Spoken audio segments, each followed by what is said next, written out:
around the world in one show. Smash, Wednesdays on Star Sports.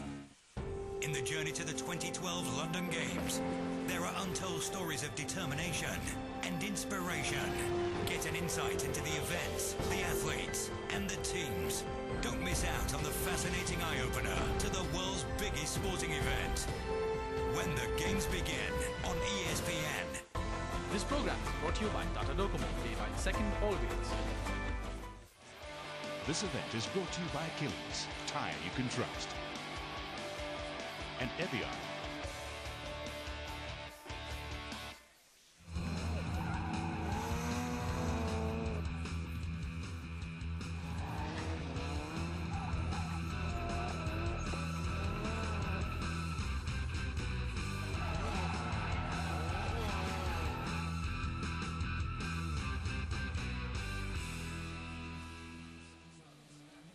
You always know that it's hot when we're in Asia, but the action is hot on the track today. We're at Speed City at the Selangor Turf Club for the Achilles Radial Formula Drift Malaysia leg of the 2012 season, presented by Canon. Well, there's a great crowd here that has come down to witness the new centre that has been built here at Speed City at the Selangor Turf Club. And it promises so much, because we've already had some exciting action today, but let's just bring you and give you a heads up on what will happen. Well, based on what happens is two cars run off at the same time in a head-to-head format. One car will take the lead, that much we do know. The lead car must be able to clear the course without making any errors. Following that, the other car, the trailing car, should keep as close as possible to gain an advantage. Passing is not encouraged, but it can happen if the first car does spin out. In the event of contact between the cars, the driver at fault will lose an advantage, and what will happen there is the three judges will decide whether they would get a 0-point mark for that. This is the criteria, the speed. It's used by monitoring the driver's speed at a specific part of the course. The angle is the maximum angle of which the driver can maintain control of their vehicle without sacrificing the speed. And the line and style, it's all about the ideal path of the vehicle, and it's marked by inner and outer clipping points, and it is all over display of abilities of criteria is the style that it has. Here is the map of the course. We go into the question mark bend, then into the rear zone, right where the judges are sitting at the right-hand side of the screen. Then they come out and the cars will wait after the second run to see who will win the match and the race. Here is the top six that qualified yesterday. There was 28 racers all in all. These are the six that finished in that order, and the main man, Tengku Janlei, was leader of the pack. This was the qualifying start list that we had. There was then 10 head-to-heads, and that happened a little bit earlier on. And we've got some action for you now, and it gives me a great chance to introduce Ryan Sage, who we haven't seen for a little while back over here in Asia, the co-founder of Formula Drift USA. And Ryan, some great action this morning, some good racing, some great drifting, and one or two surprises. Absolutely. I mean, it was a great competition coming into the round of 32. As you can see, Robbie Nishida right here taking a huge advantage against Bullseye, able to maintain great proximity all the way through to the clipping points and the outer zone. And you can see lots of smoke out on track right there as Robbie Nishida was able to take an advantage in the first run against Bullseye. As you can see, they crossed the finish line right there. That was the first qualifier. Jan got a bye through, but he came out just for a lap to test himself and his wheels. Then it was down to Jung and Amado from Malaysia and Indonesia, respectively. And this one didn't disappoint after a crash earlier on. Yeah, you can see right there, sans the front bumper from both drivers. You know these drift cars do take a lot of damage. An early initiation right there, hits the course going offline just a little bit is Armando, but you can see lots of speed as he gets towards that outer zone.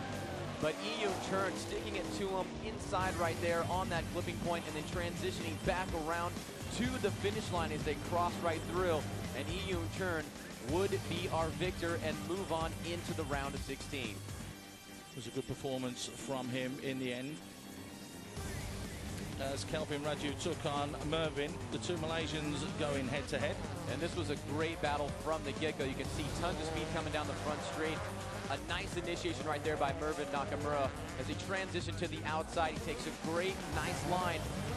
And the car number 23, unable to maintain the proximity and line, straightens up right there. And all the way through the finish line was Mervin Nakamura, who takes a victory into the round of 16. We get on into the competition. And that cost him, didn't it, Ryan? Straightening up there. The judges saw that and marked it negatively. Absolutely, it did. And then next up, we had Ivan Lim taking on JB from Australia. This was a nice battle until Ivan Lim was not able to get out front and do much against JB. You can see right here as he transitions over the bump, having a hard time right there. But then right here, JB sucks up. Oh, and they make contact. The judges did give fault to Ivan Lim.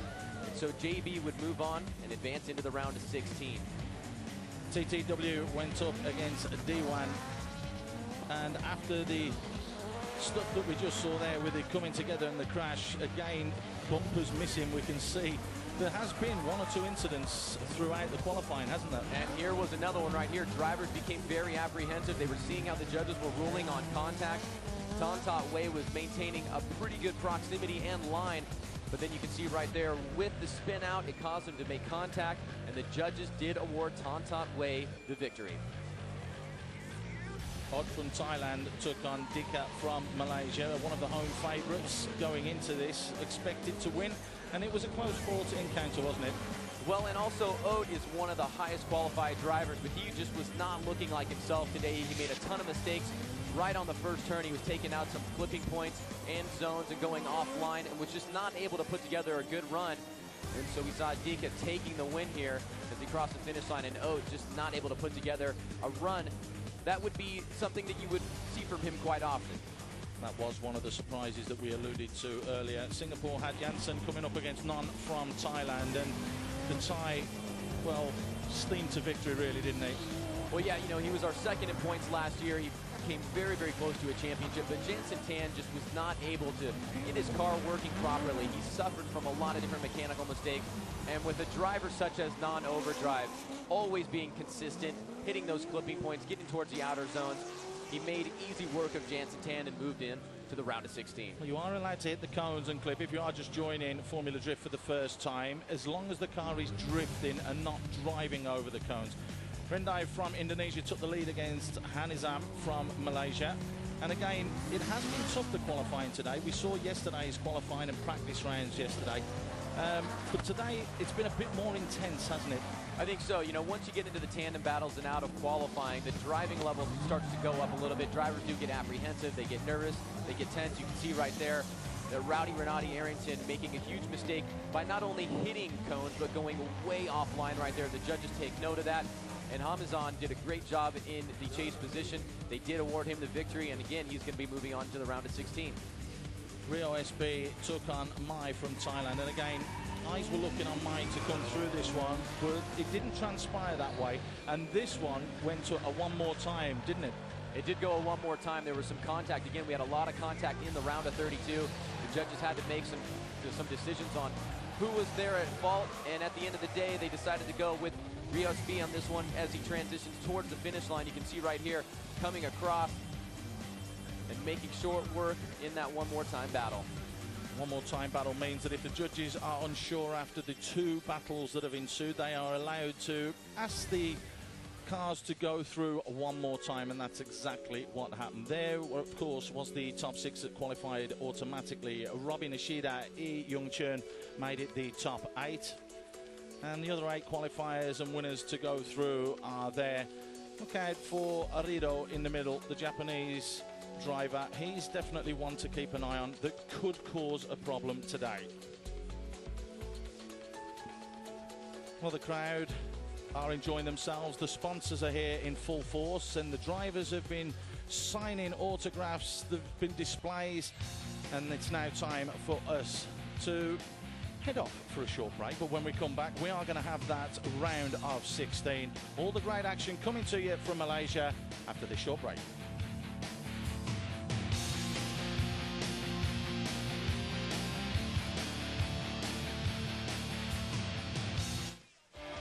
This event is brought to you by Motul.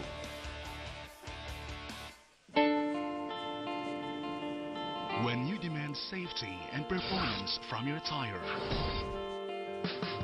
there is only one choice. Achilles tire you can trust. Let me play a song for you. We'll be so in a couple of minutes, and then we'll shoot.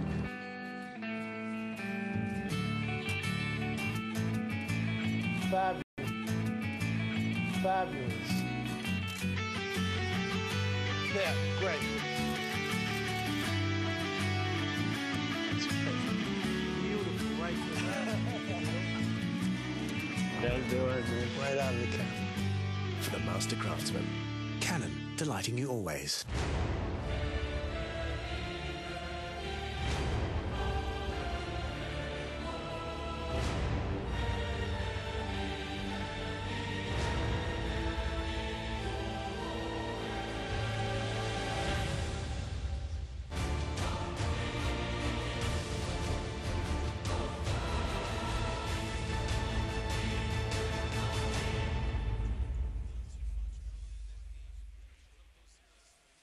This program is brought to you by Tata Docomo, the by the second all wheels. This event is brought to you by Motul.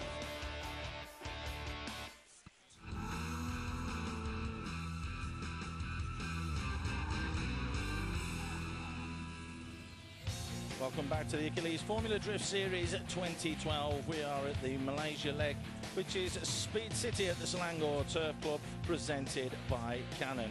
I've got Ryan Sage with me, and Ryan, it's an interesting ladder, isn't it, the top 16, because there are some big names on there in drift, in what you would consider drifting, right? Yeah, absolutely. You know, we see an amalgamation of all kinds of countries coming here to KL this weekend. We've got the Japanese drivers, which many consider to be the best in the world. We've got some drivers from Australia. And, of course, we've got our local guys from KL, Indonesia, and Thailand. And so this sport really has grown. But as we get into the round of 16, we've seen a new face emerge, and that is his nickname, the Prince of Drift, who was our 2010 champion, trying to come back and take out the 2011 champion, Daigo Saito. We see him here sitting on the line as he will battle his teammate, Robbie Nishida, in our first battle. That is going to be an absolute cracker, because, as you mentioned, not only did he win in 2010, he won in 2009 as well. So Tengku Dayan is definitely one to watch. The Prince of Drift. He comes up against Robbie Nishida, as you've mentioned. He finished 9th last year in last year's standings. We actually caught up with Robbie and we asked what he did during the off-season. Me and Daigo went to Bangkok in February, I think, to just train with some guys over there. So the drivers over there are just too good. So it's not like a clinic. It was more like being able to just drive together. And actually, it was good for me too. And I think, you know, it was good for Daigo. I was able to see the different types of cars that they made, and also the different types of driving styles that they have. And the drivers are really, really talented there. So it was more of like they, I think, wanted to refresh and practice with all kinds of different people other than anybody better, because, you know, I don't believe in, you know, any of the drivers being better than anybody else. It is good that they are going out there and spreading the word of Formula Drift, isn't it, Ryan? Absolutely. There you go. Robbie is in the white car on the left. It's going to be the Prince of Drift that will take the lead in the first race. That is the black and green car, and that is a Nissan 180 SX coming up against the Nissan 240 SX. So pretty similar cars, but what will be the outcome? Getting ready for the flag to drop here. Sorry about that, Paul. No problem. For the flag to drop right here as Tengku John will take the lead, the highest qualified driver on your right-hand side, Robbie Nishida on your left. And here we go, ladies and gentlemen. The action coming down the front straight is Tengku John. Can he make one step closer to the championship? Nice job on transition right there as he shoots toward the outside wall. Robbie Nishida coming in on the inside. Nice job by Tengku John on that outside zone right there. Almost contact right there on that clip. And as they cross the finish line, Tengku John Lay shoots out like a cannon on his first run back after a year hiatus. Well, we have to say that that's one of the best drives that we've seen and one of the best races so far today. The proximity of the cars, as you've mentioned, so important, Ryan. They're really close, and contact almost made, but Tengku really pushing it on a little bit, and Robbie not a million miles away. Yeah, you can see right there, Tanku John took a very wide line. That's what the judges are looking for. Robbie knew that he was way behind. He had to make some catch-up. He did do that, but he sacrificed a little bit of line and angle to do so. So the advantage in my mind goes to Tanku John Lay, who I know has been very anxious to get back on the track after a year being off the line. As we mentioned, he did take that year off to launch this place, Speed City, and he has been promoting it as much as he can, and now he feels it's time to get back into the saddle, as it were, and back into the driving seat.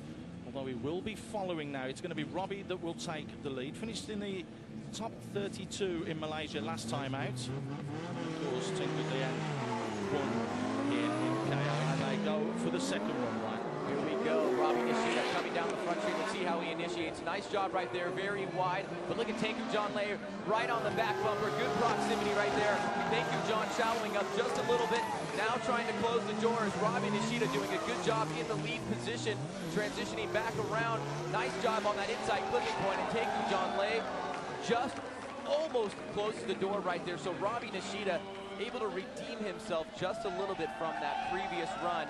But was it enough to give him an advantage? You can see right here a good transition on the first part of this run.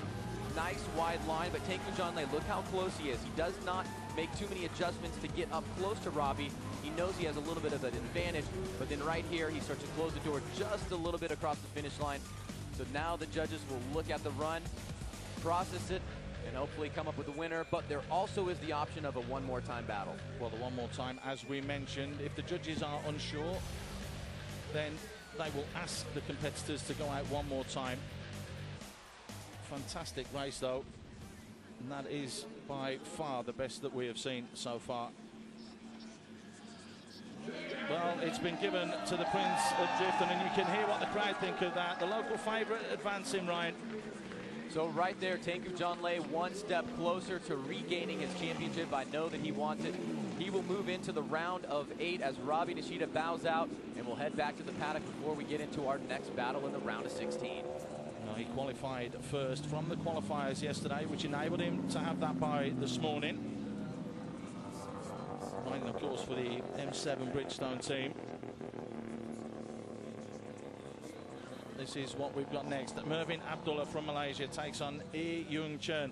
Now, it was a hard battle for E Yung Chern getting through his qualifier this morning. And it should be, well, a real close one, because it's the 16th and the 17th qualifier going head-to-head. 22nd last year in the standings, E Yung Chern, compared with 28th for Mervin Nakamura, as he is known.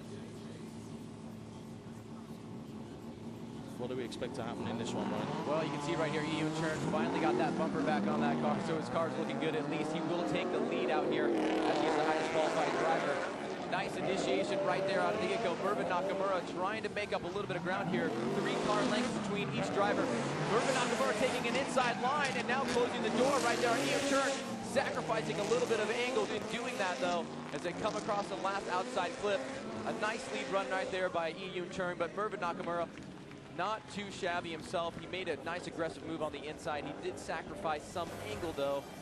The judges, as they review this replay, will make a note of that. You can see right here as they transition towards the outer zone. He does a nice job filling that zone right there. Mervin Nakamura not able to get exactly where E Yung Chern was, so that will be a slight disadvantage for him, as he will now take the lead, and E Yung Chern will give chase. So advantage to E Yung Chern, according to Ryan. But again, it can all change very quickly out here on the track. The action is so fast and furious that the cars, they just have to go and turn around and get ready for the second run. So now it's Mervin, number 69 in the black car, Nakamura, coming up against E Yung Chern for the second run. The judges are ready, the flag girl is ready, and they're off. Here we go. Mervin Nakamura, can he redeem himself? Will he be able to make up ground against E Yung Chern as we come in to the transition point? Both drivers initiate together. Nice job right there, Mervin Nakamura. And look at E Yung Chern closing the gap. 1 car distance away for Mervin Nakamura. Kind of shallowing up just a little bit right there as we get towards the latter part of this course. Mervin Nakamura way offline, and E Yung Chern shuts the door, almost causing contact. A great and awesome move by E Yung Chern in the chase position as we see some lightning overhead. It is getting crazy out here. Nice job right here by Ian Churn. You can see right here he maintains great proximity. This is something that Mervin Nakamura did not do in the first run. Mervin Nakamura also a little bit off that clip, and this is where it all goes wrong right here. Mervin Nakamura shoots way wide. Ian Churn shuts the door, and a great job right there by Ian Churn in the chase position. Looks like he's in the ascendancy, but the judges will be voting. And we can have a look. We're privy because we are sitting next to the judges. And it is going to be Ian Churn that advances. So Mervin Nakamura couldn't do enough to keep up there with Ian Churn. And was it that move right at the end there that really got him the win? I think so. You know, I saw him making an aggressive move to keep the proximity as close as possible. The judges did stress in the drivers' meeting that they really want to focus on proximity when you're in the chase position. When you're in the lead position, run the best qualifying line that you can. But when you're in the chase position, get up as close as you can to the driver in front of you and show that you're able to do everything that they can do. And I think that's what Ian Churn did there to get the win. Josh Betcher is up next. JB.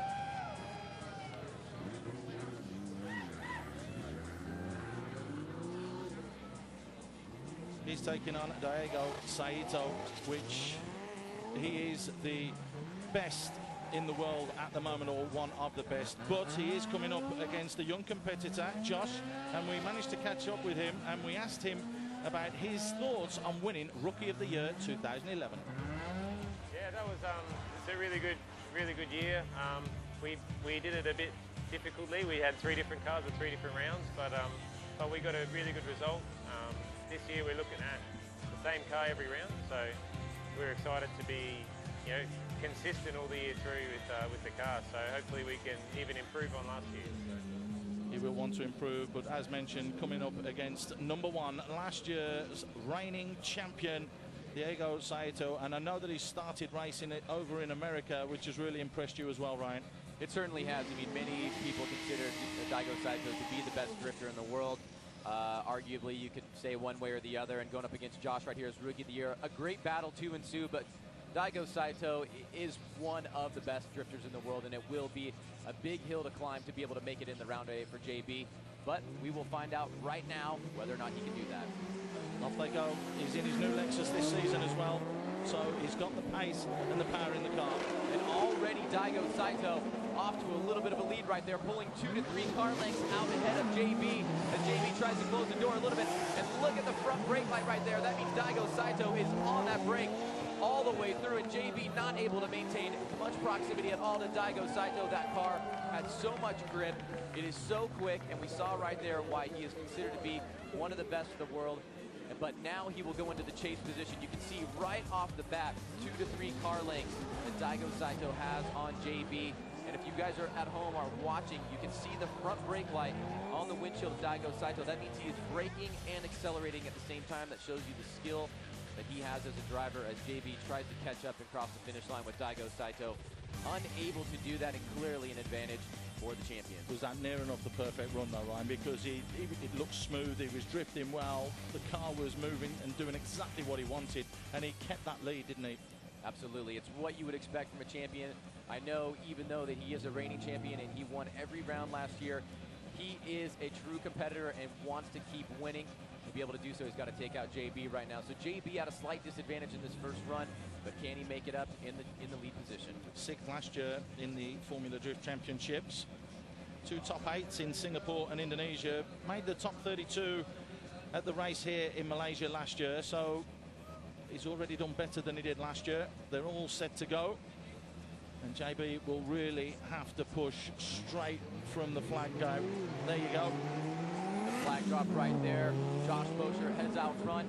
Daigo Saito trying to get right behind Josh Bosher on initiation as they transition back across right there. And Daigo Saito already right on JB's rear bumper. Nice proximity right there by Daigo Saito. And that is the true essence of a chase position right there by Daigo Saito, showing why he is the champion.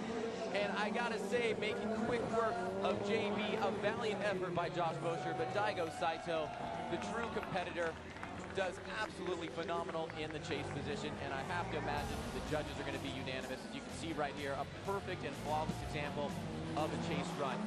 barely any gap between him and the front driver. Matching angle, perfect job going exactly where he's going.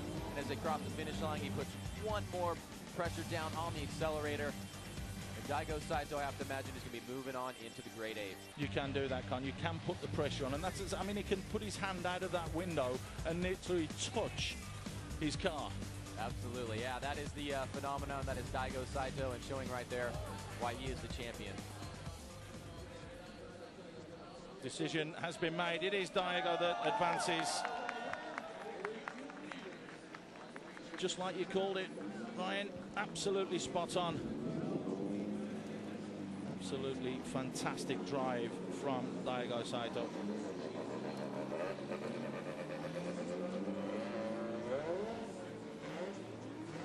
Well, the next car's getting ready. Tantatway and Demes Agil Ramadhani from Malaysia and Indonesia will be going head-to-head. They finished 16th last year, Demes Agil, and TTW, as he's like to be called, finished 13th, 8th in 2010, and was 2nd overall in 2009. So he's been progressively going backwards, but make no mistakes about it. We've seen it in the qualifying that he can push when he wants to, TTW, can't he? Absolutely, and as you can see right here, we've just introduced a third aspect into the competition with a little bit of moisture coming down. Now, depending on how much rain actually does fall here, it may have a very stringent impact on the drift vehicles. We will drift in the rain, but because of all the compounds that are down on the track, it can cause it to be very, very slippery. So we'll see what kind of effect this has on the competition here as Tantatway and Dimas Agil get prepared to go. Both drivers very impressive throughout the weekend. Some great competitions in the round of 32. Awesome job on qualifying. But with this rain, it brings in a completely different dynamic. And are they ready for that? Do they know how to drift in the rain? We'll find out right now. Well, they're straight off. And it is Demes Agil on the right-hand side taking the lead. He attacks the corner first. And right there, it sounds like we've got not too much of an issue with the smoke coming off the tires right now, but Tantatway coming on the inside. Looks like the course is progressively getting wetter. And look at that, Dimas Agil almost to a stop. Nice job right there. Tantatway makes contact, and you can tell, ladies and gentlemen, that the track has wetted up quite a bit. It got very slick right there. That was a great job by Dimas Agil, and this is one of those unfortunate circumstances where you have a situation where it has nothing to do with the driver's fault. It has everything to do with the circumstances of the track being wet and slippery. And both drivers doing the best they can to adjust to the situation. It seems like it's getting wet on the moment. As you can see, the transition right there by Dimas Agil almost spins out, and Tantatway not able to hang with the angle, makes contact. So the judges will evaluate that run, as now Tantatway will take the lead against Dimas Agil. Just clipped at the front as well. Does look as though there was contact. This is what you're talking about, the transition where they come round and into the drift, and it was definitely the track conditions that have aided to this contact, wasn't it? I think so, yeah. You see Tantatway making contact right there. A nice shot by our camera crew, Dimas Agil. I don't think there was any damage sustained to either vehicle, but it is apparent that the track conditions are problematic. It seems like the rain is coming on hard, coming on soft. We'll see how much of an impact it will have over the long term if it does continue. But an unfortunate circumstance right there for both Dimas Agil and Tantatway. They obviously had no practice in the rain. The track conditions were changing as they were driving on it. If you look back at the replay, you can see smoke coming off Dimas Agil's tire. Then it wasn't. Then he starts spinning out. Tantatway hits him. So the judges will have to take all that into consideration, but the dynamics are changing here in Kuala Lumpur. Well, the umbrellas are out for the fans who have flocked down, to be fair, this weekend to come and see their heroes and their superstars and the drivers that they like. They've been enjoying all the activities that have been going on in and around Speed City. But it is starting to get a little bit heavier, and as we look around behind us, the clouds still look a little bit black. Could stay for a little while, this rain, which will not be good, as you mentioned, for the competition. It looks as though they're almost ready to go again. Demes Agil and TTW. They've taken off the front bumper, which we do see sometimes, don't we?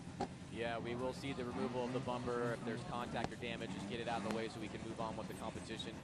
But certainly, you know, the effect that the rain has can make the contact much more common as the cars are coming into the corners together. They're obviously, you know, on the edge of grip already, and you introduce rain to the mix, and you get even more spin outs and more out of control driving. Tantatway on the right-hand side in the blue car against Damas Agil from Indonesia in the red car. They're ready for their second run. You see the front car of TTW is a little bit of a mess, but nonetheless they will still go. Damas Agil needing to have his windscreen cleaned a little bit. The flag's down. And here we go, Tantatway and Dimas Agil. We'll see, yeah, you can obviously see the speeds are way down as they transition into the first turn. Very tentative, very, very low on the speed as Dimas Agil and Tantatway come into the outside zone right there, doing everything they can not to spin out. It is very slick out there, and you can totally see it. Tantatway comes back across. Nice job on that inside zone.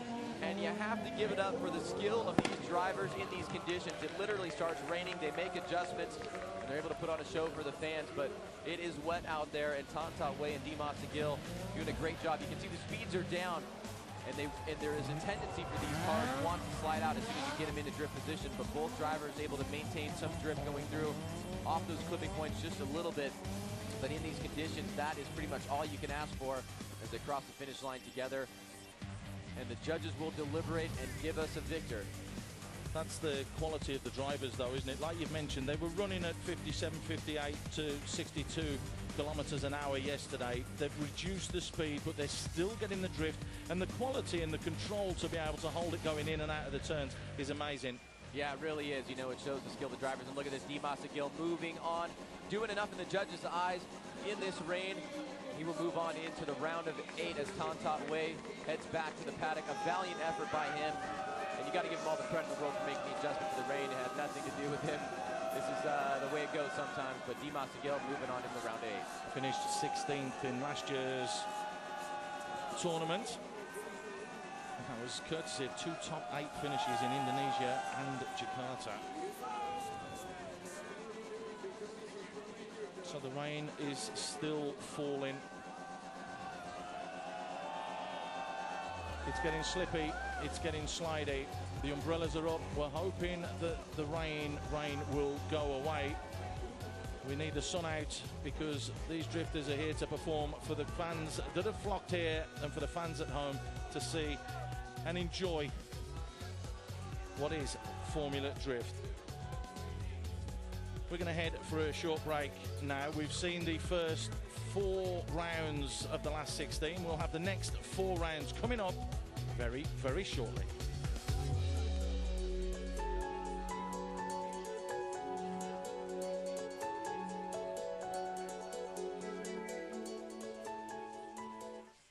This event is brought to you by Chevrolet. Don't become the source of Premier League news without scouring the world of English football, without talking to coaches. Wherever you go, the players are household names. Players and anyone related. Unbelievable, you know, come from the world's best player. Without giving you the most current headlines, news and gossip. That's why we're your best bet for all things Premier League. Premier League World on ESPN. Premier League World is brought to you by Tata Docomo, pay by the second, always. And Nokia Lumia 800, the amazing every day. When you demand safety and performance from your tire,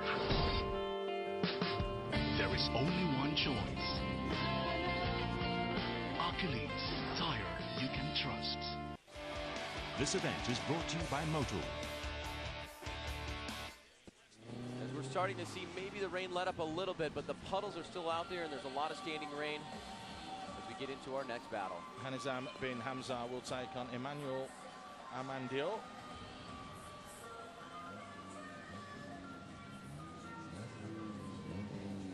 This should be an interesting one. In fact, it's actually Max Orido taking on Non from Thailand. Now, Non, as you mentioned, is a former runner-up in the Formula Drift 2011 series, finished 2nd in Singapore, didn't have a very good outing here last time, finished 3rd in the top 32, So none in the black car on the left-hand side will be chasing Max Orido from Japan. And Max Orido having one of the most storied careers in all of motorsports. All kinds of drifting, plus road racing, GT racing. He is a superstar not only in Japan but around the world. And as we can see right here, it looks like the marshals are making the decision to move the start line up, which I think is a really, really good decision. You don't need that much run up when you have this much rain on the track. So it looks like the judges and the marshals had been having a discussion about whether or not to move the start line up. They did do that, and this will hopefully make for a more exciting show for the fans, and obviously the drivers will take advantage of the shorter run-up. Well, they could pick up more speed if they're further away, couldn't they? And then the drifting is where it gets a little bit dangerous, and the conditions. So sensible all round, I think, Ryan. As these two go head-to-head, it is Orido that will be leading. It's going to be non-chasing. Flag girl is ready.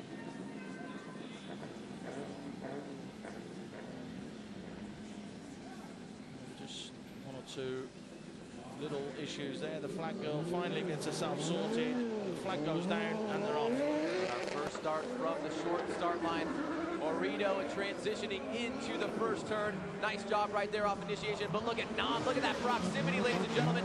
Nice job right there by Non in the chase position as Orido goes nice and wide, trying to make it over that clip, shooting way far off now is Non. And now losing about 2 to 3 cars.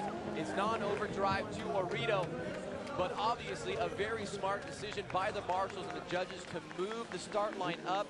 You can see it made for a much easier transition coming into the first turn as Orido and Non put on a spectacle of driving.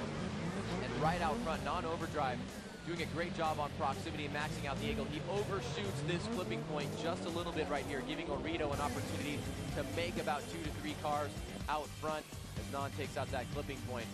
So a nice job by both drivers, but I'd have to give a slight edge to Orido. Orido powering round the turns. And as you can see, just what you're talking about there, Ryan, the slide Non going just a little bit too far and having to overcorrect there, which just gave the advantage to Orido, who will now be chasing. So it is going to be Non that will take the lead in the black car on the right-hand side. Orido, who put in a pretty solid run there, just has to stay in contention. But we saw what happened in the last one with Afei spinning out and causing himself all sorts of problems. So Orido needs to use his common sense here. Lots of variables out on track as now Non initiates into the first turn and straightening right out of the gate is non-overdrive as Orido, nice job to make sure that he doesn't make contact. Good job on the brake and throttle. And Orido right on the inside of non-overdrive. And now Orido makes a mistake, having to get back on the throttle. Non hits an inside clipping point, and it is absolutely pure chaos here in KL as both drivers make some mistakes. And we are nutty in the rain here in Kuala Lumpur. Oh, you're not wrong there. Well, that almost had everything, didn't it? As you said there, going into the turn early was Orido, managed to hold it. Proximity was right, it was right on, and then it's just overdone a little bit there. And that's where the madness starts. Yeah, matches on the throttle, then Non hits a clipping point. So a lot of chaos, a lot of things for drivers, or the judges rather, to take into consideration about who will move on into the round of 8 as this rain becomes a greater factor, almost contact right there. As we can see, Orido goes over that clipping point right there and offline. Well, we've seen some cars hitting that clipping point and literally smashing the lights and the front bumpers, but fortunately on that occasion it didn't happen. The decision is pending. And it's one more time, the finger up from the marshal. So both cars and both drivers really showing commitment and dedication to that run. Well, and they've got to have another go. Yeah, you know, we talked about it in the run prior to this. You know, one driver had a lead, then he gave it away to the other driver, and we had it one more time. Here's another situation where that has become apparent. Orido, obviously a lead on the first run, then making the same mistake that Afei made in being overly aggressive in the chase run, almost makes contact, goes offline. The judges see that, both runs become nullified, and here we go again with one more time. We certainly won't have to change tires. We get right into it. Now just spinning round at the back there to go and take his start position. He is, of course, Non, or Saranon Porn Patanarak, that is to give him his full title. Non on the left in the black car will be chasing Max Orido from Japan. Flags down. It's race time. Rito is off in the lead position. Can he beat Non-Overdrive? Well, will Non-Overdrive move into the round of 8? Already Non and Orito very aggressive as Non comes up on the inside. Nice job on the proximity right there. Now this is an amazing battle so far. Can it hold all the way through as Non now transitions back right behind Orito? And there we go, ladies and gentlemen. A very clean first run for Max Orito and Non-Overdrive. But now the question is, who had the advantage, and can they make one more run without the rain being a huge factor here in KL, because it has been so far. But Non-Overdrive doing a really good job in the chase position to maintain proximity, and Orito a nice job in the lead position. Very, very smooth, a nice initiation, and both drivers showing that they have the skill to drive in these wet conditions. It's going to be a tough one for the judges to call, as you mentioned, Ryan, because the control and the guile is there. Now, we can just say that if they do clip a cone like that, it's okay, because it's part of the drift. It's when you start driving over cones that there becomes an issue. But we are going to have the second run, which is coming now, and that will mean that it's changed over. So it's going to be Non that is taking the lead. Max Orido will be chasing and will not want to make the same mistake he made the last time he was chasing. So a pretty close battle so far as the green flag drops. Here we go as Non-Overdrive will take the lead. Orito already there on proximity, shooting out towards the outside line. And Orito again coming in very, very close to Non. Very, very close. This is where he made the mistake last time. And this time he makes it through the clipping point that he hit in the previous Run More Time run, making it all the way to the end. And a nice battle by both competitors here in the round of 16 by Non-Overdrive and Max Orito.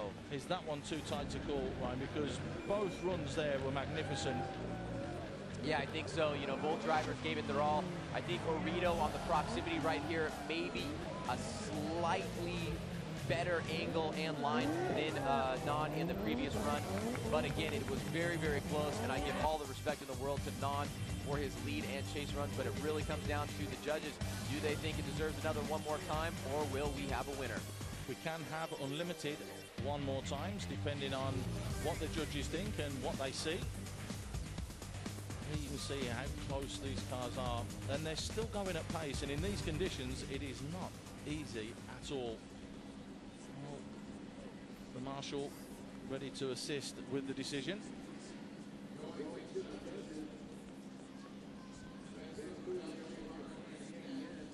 And it's been given to Max Orito.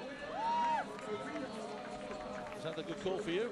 You know, I think so. I mean, I could have definitely seen that 10 times over again. That was a great battle by both competitors, and Non-Overdrive is an absolutely phenomenal driver. But I think in the second run of the One More Time, the chase position by Orito, he was able to maintain a better proximity than Non when he was chasing him. So I think that's what was going on in the judges' head, and why they awarded him the victory and moving on into the round of 8. So last year's runner-up in the whole competition is out, as we have a look at Hamazan bin Hamza taking on Emmanuel Amandio. Emmanuel Amandio will be taking the lead initially, and it's going to be Hamazan bin Hamza, or nicknamed Loyai as he likes to be known, who will be chasing.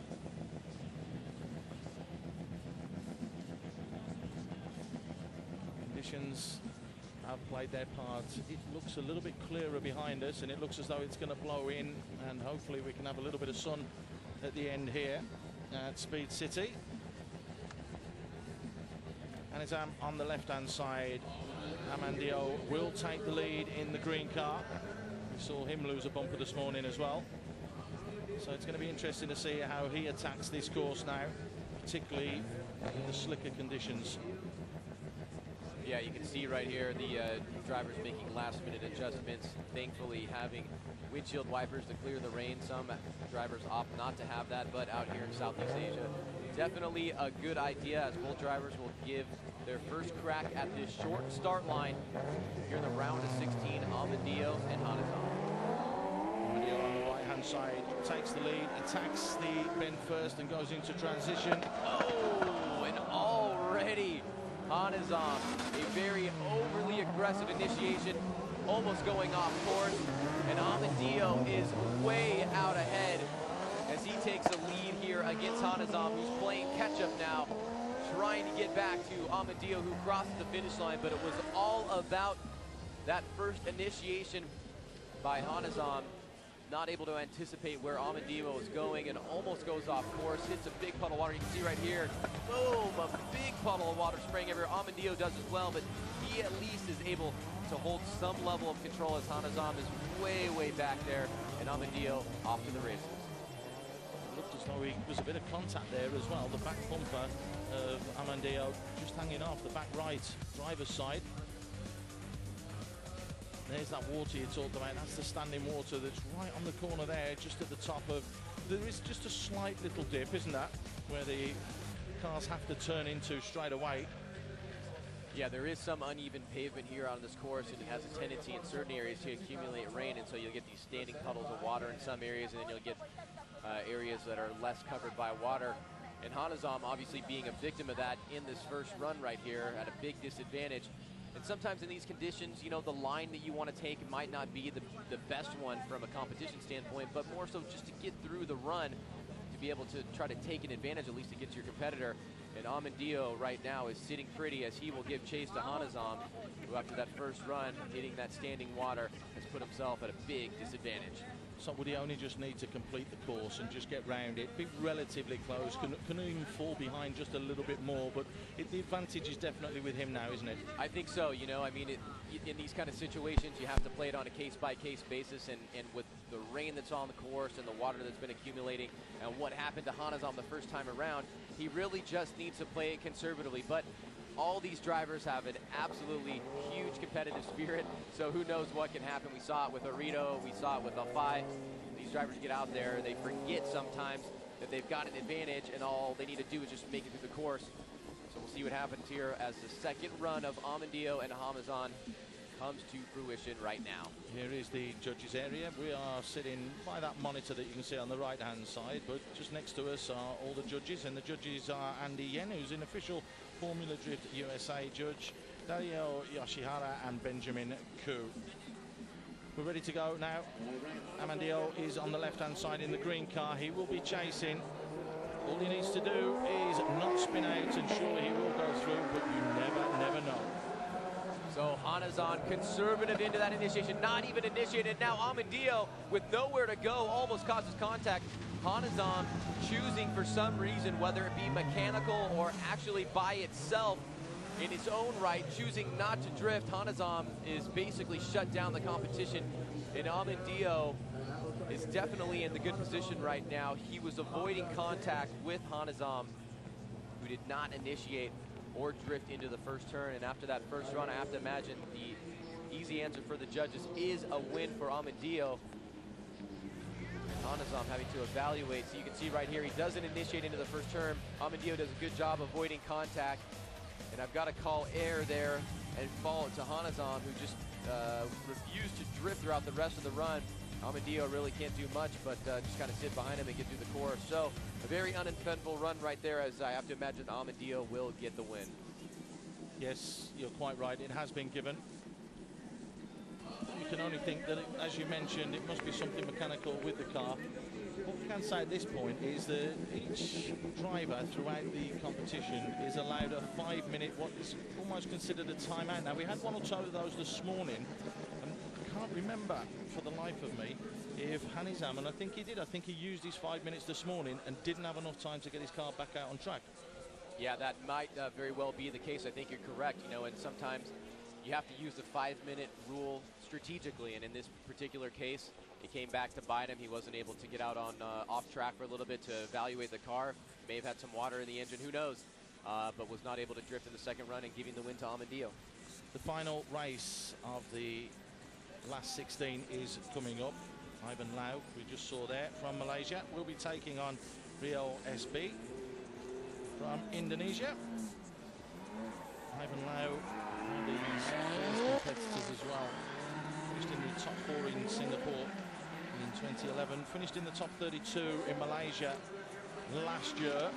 Now we've got a car just doing a little bit of a practice run because by my reckonings, the rain, it hasn't stopped, but it's slowed down a little bit. It's not as heavy as it was.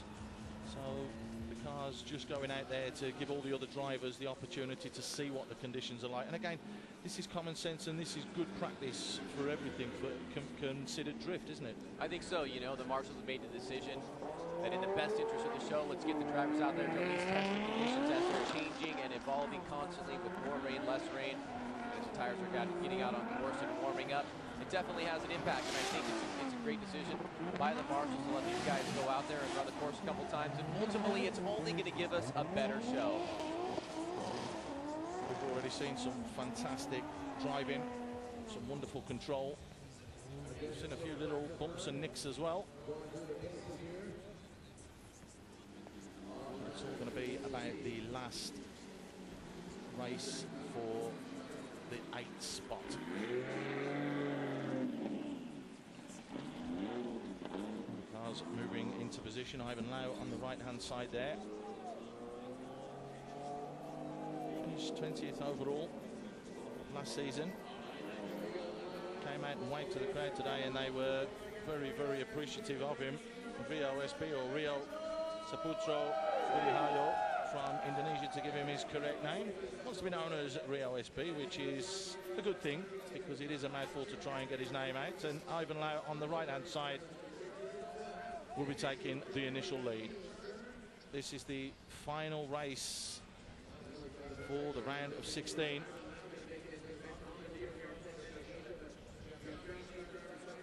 The flag is ready and it goes down. Ivan Lau, a fan favorite here in Malaysia, out front. Nice little flick right there. Early initiation in.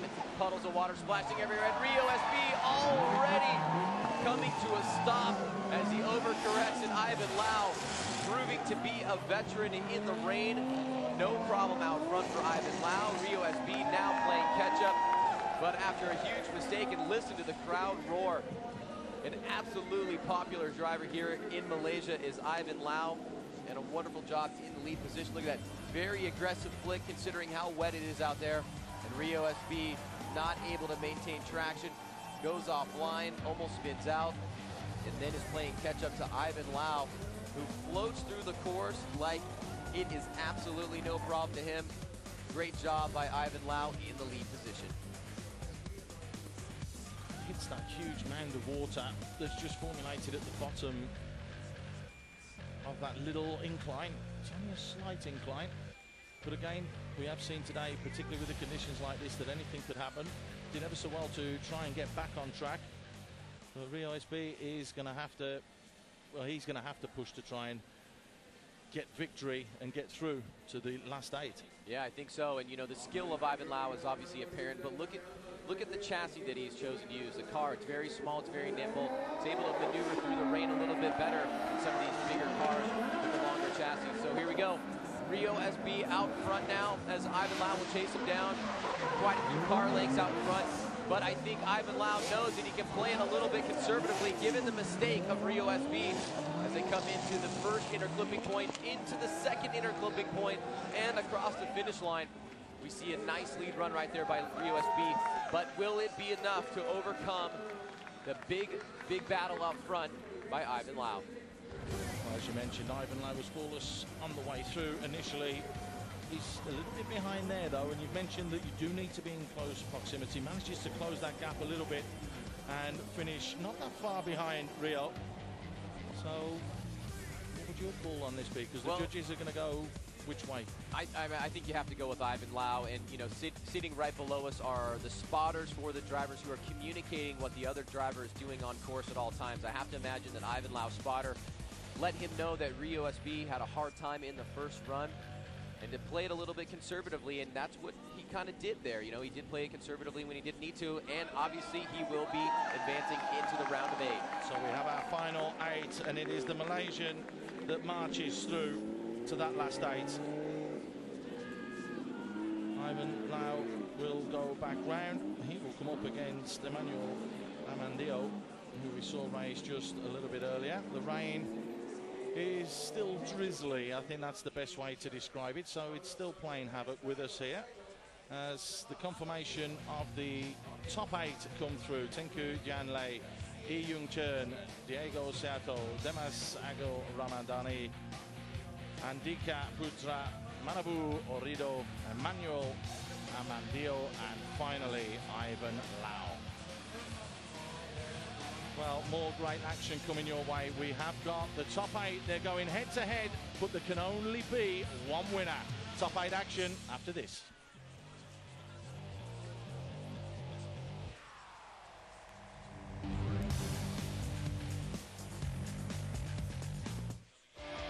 This event is brought to you by Motul.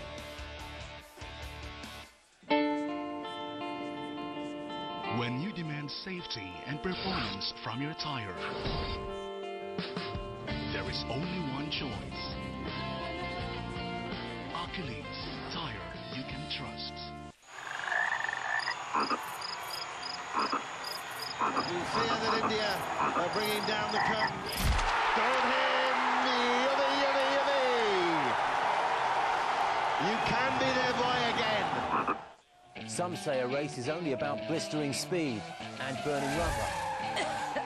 I wouldn't say that to an F1 driver. The drama, the strategy, the sheer tension, and we're only talking about before the race is flagged off. Here on Star Sports, we set you up with all you need to know. This is where the race really begins. It's not just racing, it's Formula One. Race Day, live on Star Sports.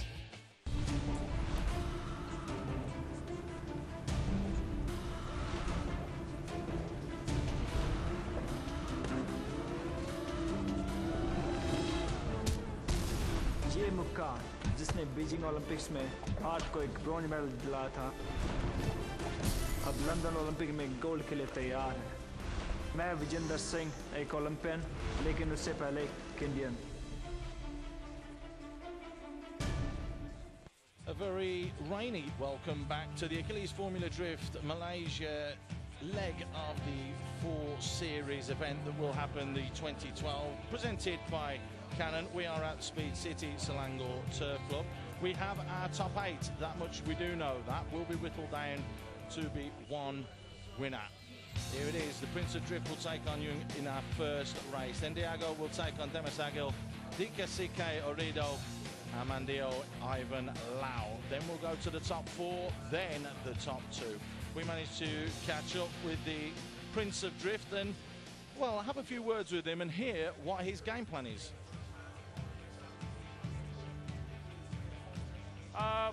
Well, my focus this year will be to have fun. I think that's what drifting is all about, keeping the fun element in the sport. So that's what I'm going to do this year, have fun, go out and drive, drive with a lot of feeling instead of being digital about the whole drifting. Well, this is his place and this is exactly what he's built and why he's built it, because he wants to enjoy himself. Tengku Janlei will take on Lee Jung Chern. The Battle of Malaysia will start very, very shortly. Interesting though, isn't it, that he did take that time out, Ryan, so that he could build this and formulate this and make sure that everything could happen. He will be on the right-hand side in the black and green car, taking on Jung and the left, but it's good to see him back, the former champion. It is great to see him back, and along with other drivers making it into the Grade 8, I think it could be said that those that have acclimated to the weather have assimilated into the round of 8. We see our first battle right here. Tengku Janlei, proprietor of this track, takes initiation, and look at Lee Jung Chern catching up so quickly and maintaining angle, but now too much, and he spins out right in front of the judges' stand. A nice attack in the chase position by Lee Jung Chern, but just too much. His car was not able to hold angle, and he spins out while Tengku Janlei takes the lead and runs all the way through. Was he just too aggressive there going into that corner? Because he looked as though he closed that gap and he got really, really close and looked as though he might just have got away with it. I thought he was going to make it right here if he would have been able to hold that angle and maybe get back on throttle, but as he got back on throttle and forced the rear end out, he spins, and Tengku Janlei is off to the races as he crosses the finish line. Lee Jung Chern in a big deficit as he spins right in front of the judges' stand. Could the former champion from 2009 and 2010 come back to regain his crown? Just clips that bollard there, which of course, as mentioned,